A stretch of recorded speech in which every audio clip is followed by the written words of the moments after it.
First, I'm gonna make the filling. 2 tablespoons of olive oil.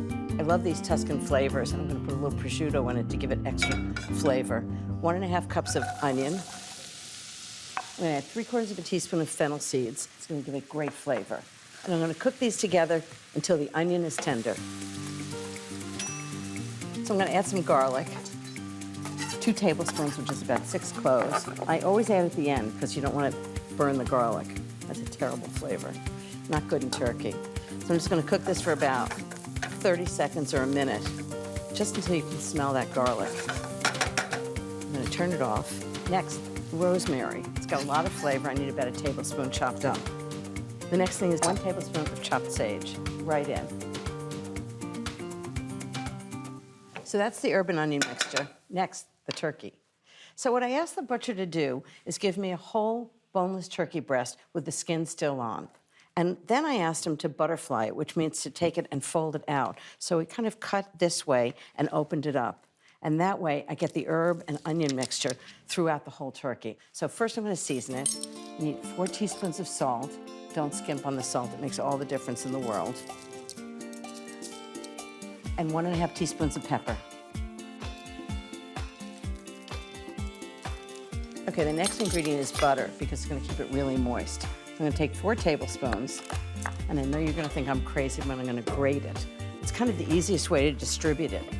You wanna make sure you get all the butter in, and just distribute it like this. And then it gets rolled up inside the turkey, and keep it really moist and delicious.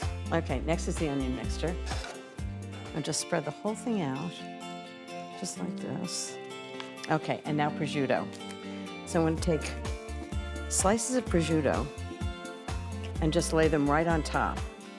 So I'm just gonna start at one end, and when it's done, you'll see it's gonna look absolutely gorgeous. So I've got kitchen twine. The tighter you tie it, the more evenly it's gonna cook. So really give it a nice yank when you're tying it. About every 1½ inches. This will feed probably 8 to 10. Now just to make it look really pretty, I'm gonna take sage leaves and put them underneath each of the ties. And then when it comes out of the oven, it looks just gorgeous.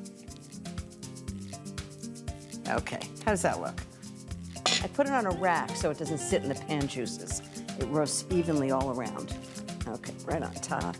Okay, it's pretty dry, but I'm gonna pat it dry with paper towels because it'll brown better if it's dry. Just pat it like that. Perfect. Brush it with olive oil. Make sure it gets nice and browned. On beautiful brown skin. Of course, lots of salt and pepper. And last, I'm gonna put 1 cup of wine.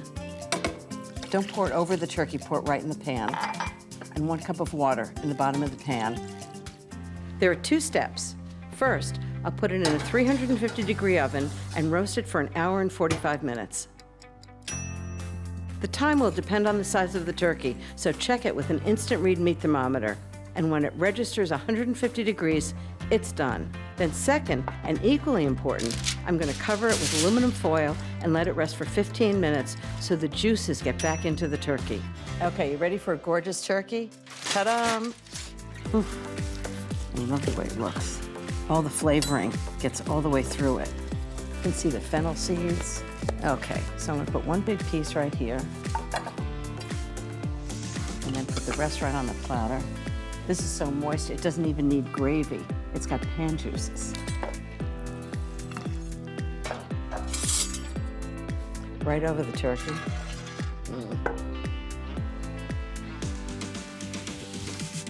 I would say once you've made a turkey this way, you're never going back to the old-fashioned way.